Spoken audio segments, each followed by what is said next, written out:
भाई जो गुरु बचन पे डट गे रकट गे फंद 84 के। भाई जो गुरु बचन पे डट गे रकट गे फंद 84 के।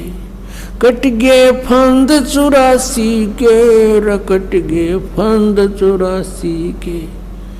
भाई जो गुरु बचन पे डट गे रकट गे फंद 84 के। वस्तु मिली ठोड़ की ठोड़ मिट गई मन पापी की दौड़। वस्तु मिली ठोड़ की ठोड़ मिट गई मन पापी की दौड़। ये भरम मिटे मथुरा काशी के। भरम मिटे मथुरा काशी के। भाई जो गुरु बचन पे डट गे रकट गे फंद 84।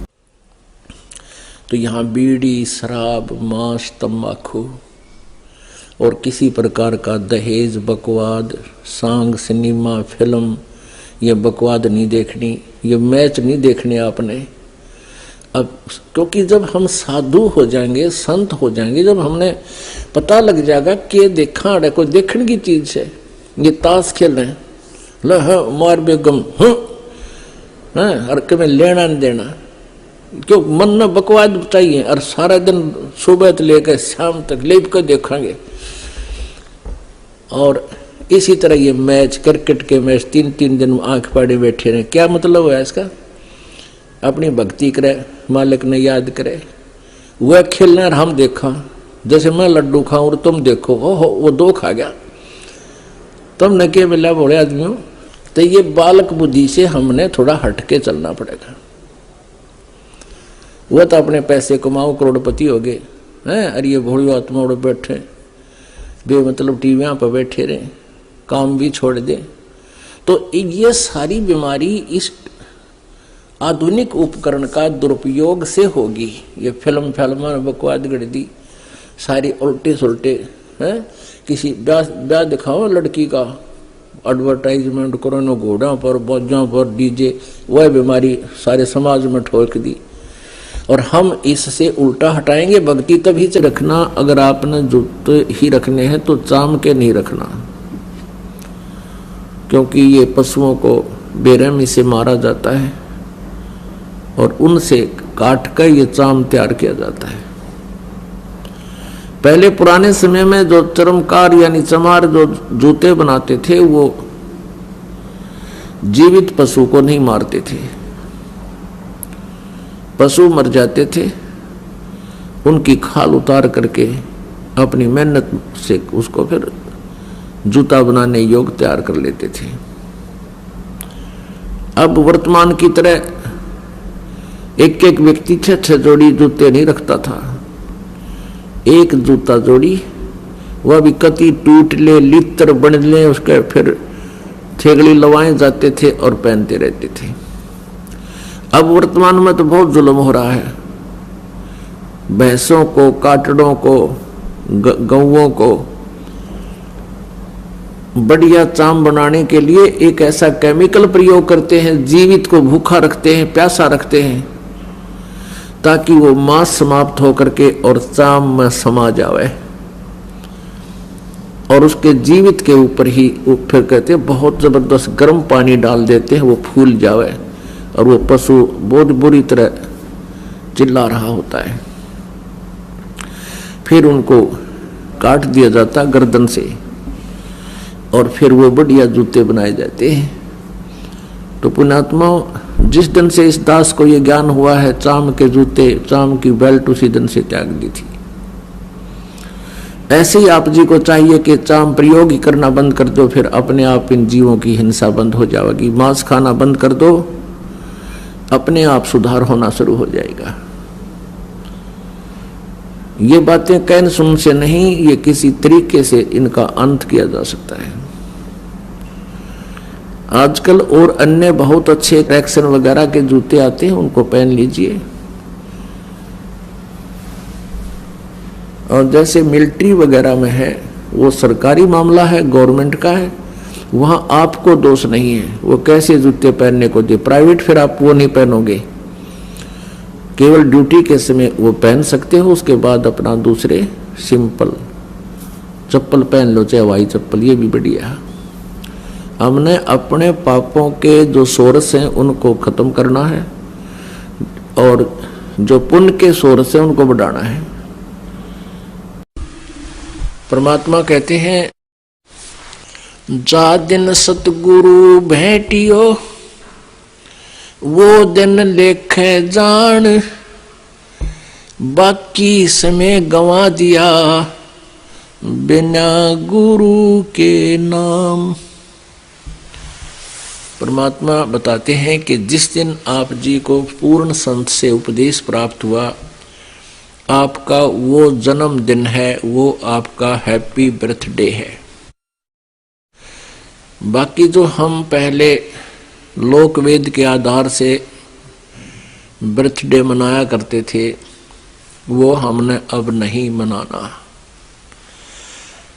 उसको हम खुद हैप्पी बर्थडे मानना है, वो तो बड़ा दुख था हमारे ऊपर, कैर टूटा, जन्म हुआ, ना जाने कितने कष्ट जीवन पर आवेंगे, कोई बच्चा हो गया तो मर जाएगा, कोई बचेगा ना बचे, कोई बीमारियां, 100 प्रकार की समस्याएं, दिन रात धक्के खाने। वो कौन सा जन्म था, वो कौन सा हैप्पी बर्थडे था? वो तो ब्रांड मार्टी डे था और उस नाम हैप्पी बर्थडे मनाया करते। अब जिस दिन आप जी को उपदेश मिला वो नोट कर ले, आपका वो हैप्पी बर्थडे है। और 100 याद रखे भगवान कैसे प्राप्त हुआ वो दिन, जिस दिन आपकी शरण मिली मालिक। तो आज वो ये दिन जो है अमावस्या वाला, फाल्गुन की अमावस्या वाला दिन, ये वो हैप्पी डे है जो जिस दिन इस दास का उद्धार हुआ, गुरुदेव जी ने उपदेश बख्शीश किया। अब याद आती है उस दिन के महत्व की, आज याद आता उस दिन की महिमा। जे वो ना मिलता वो दिन, ये 17 फरवरी फाल्गुन अमावस्या सन 1988 को इस दास को उपदेश मिला था। आज 23 वर्ष का हो गया ये दास। वैसे शरीर की आयु लगभग 60 वर्ष की होगी, लेकिन असली आयु इस दास की 23 वर्ष है। उससे पहले जो जीवन था वो मनुष्य का नहीं, पशु की तुल्य था।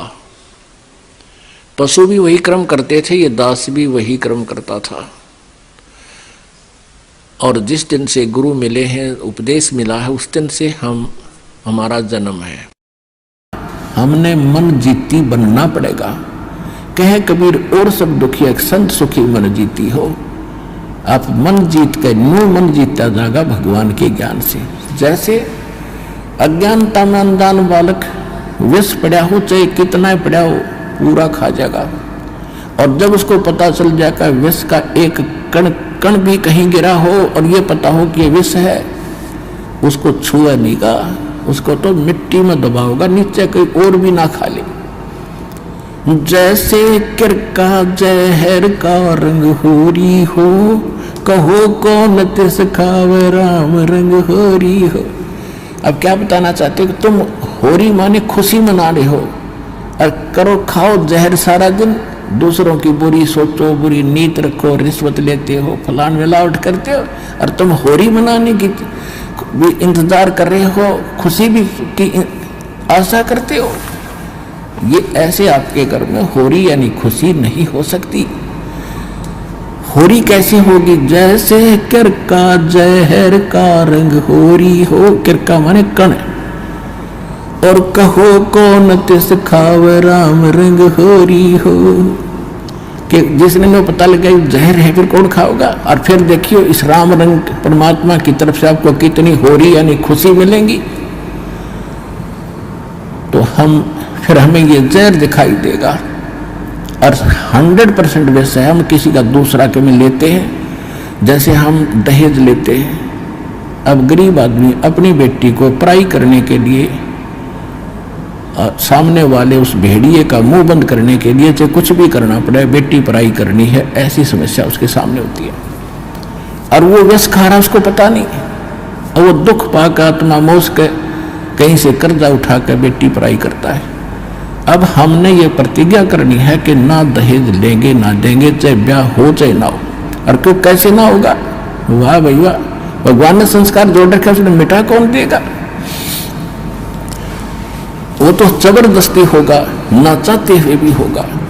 ये तो हम बकवाद करते हैं, सिर्फ इन पैसे वालों ने शुरू की थी, मायादारी मस्करों ने, और मीडियम स्तर के गरीब व्यक्ति तो बेमतलब उस परंपरा में पीछे जाते हैं। तो हमने ये नहीं करना है, क्योंकि ये फिर हमने देना पड़ेगा अगले जन्म में। तो हम ये संस्कार घटाएंगे बढ़ाएंगे नहीं। यदि भक्ति करनी है, नहीं तो वे करो जो तुमने कर रहे हो, थारी मौज है। फिर भक्ति और मोक्ष की इंतजार मत करिए, लेकिन मर्यादा भंग करके चलोगे तो मर्यादा में रहो, आप भी सुखी, आपके बच्चे भी सुखी, आपकी बेटी भी सुखी रहेगी, क्योंकि आप उसको भगवान से जोड़ दो। जब भगवान साथ होगा तो उसकी कमी किस चीज की रह जाएगी? जब नितर भक्ति सच्चे मन तक करेगी, वह लगन से रहेगी, मर्यादा में रहेगी, अगले कुल को भी सुधार देगी हमारी बेटी। जा करके उनको विवश होना पड़ेगा उसकी साधना को और उसकी नेचर को देख करके। तो इसी प्रकार ये प्रचार होगा।